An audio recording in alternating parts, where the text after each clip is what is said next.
সুপ্রিয় দর্শক, আসসালামু আলাইকুম। আপনাদের জানাচ্ছি সর্বপ্রথমে ঈদুল আজহার শুভেচ্ছা। তো আজ আমি এসেছি প্রত্যন্ত এক গ্রামের একটি বাড়িতে, আমার এক রিলেটিভের বাড়িতে।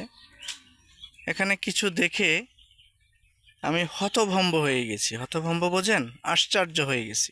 যেমন শক্তি থাকলে অনেক কিছুই করা সম্ভব, ইচ্ছা থাকলে উপায় আছে, বা ইচ্ছা থাকলে অনেক কিছুই করা সম্ভব। ঠিক তেমনি এই বাড়িতে আমি একটা আশ্চর্য জিনিস দেখেছি। এই বাড়িটা হচ্ছে 3 শতক, অনলি 3 শতক। এই 3 শতক জমির ভিতরে কিভাবে এই লোকটি মুরগির ফার্ম করেছে, পোলট্রি মুরগি, দেশি মুরগি, ফাহুমি মুরগি, কোয়েল পাখি, চায়না হাঁস, এভরিথিং এবং বসতবাড়ি।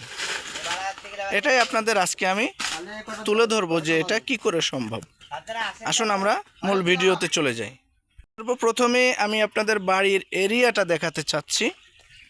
এরিয়াটা হচ্ছে আপনার এখান থেকে, এই যে গেটটা দেখছেন, এখান থেকে বাড়িটা শুরু। সামান্য একটু জায়গা দেখুন, সামান্য একটু জায়গা। তার ভিতরে এটা হচ্ছে দেশি মুরগির ঘর, যেটাকে বলা হয় গ্রাম অঞ্চলে। এখানে দেশি মুরগি লালিত পালিত করা হয়। এখানে দেখবেন আপনারা কিছু বাচ্চা, ফাহুমি মুরগি বলা হয় এটাকে, মিশরিয়ান ফাহুমি মুরগি, যেটা আমি আপনাদের আরও কাছে থেকে দেখানোর চেষ্টা করছি। এখানে সুন্দর দেখেন বাচ্চাগুলা, একটা অপরূপ দৃশ্য। দেখুন, এই মুরগিদের খাবার হচ্ছে সব ধরনের খাবারই খায় দেশি মুরগির মতো, এমনকি এরা ঘাসও খায়। মাশাল্লাহ মাশাল্লাহ, দেখুন কিভাবে সুন্দর করে এরা ঘাস খাচ্ছে।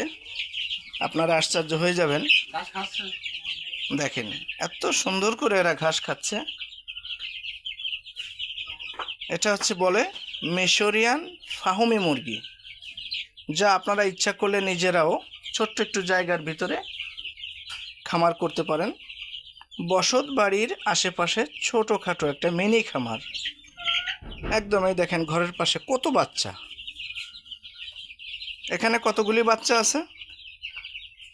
এখানে 120 পিস বাচ্চা আছে। হয়তো বড় হলে ঘরটা ভরে যাবে। ঘরটার আয়তন বেশ 10 ফিট বাই 8 ফিট। দেখুন আপনারা। এরপরে আপনাদের আমি দেখাবো চায়না হাঁস, যেটাকে চীনা হাঁস বলে আপনারা চিনেন। আর এর পাশেই আছে কোয়েল পাখি, সুন্দর সুন্দর কোয়েল পাখি। এরা প্রতিনিয়ত ডিম পাড়ে, প্রাপ্তবয়স্করা। এটা রান্নাঘর, এটা পাখির ঘর, এটা হচ্ছে বসত বাড়ি, বসত করার ঘর।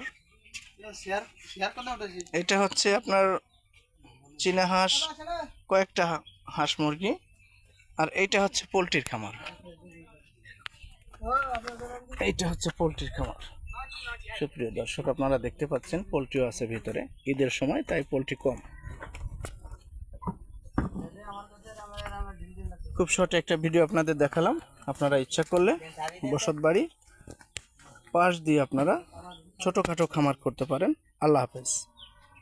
এরপরেও যদি কোনো বুদ্ধি পরামর্শ আপনাদের দরকার পড়ে, কমেন্টে যোগাযোগ করবেন। ইনশাল্লাহ যথাসম্ভব চেষ্টা করব।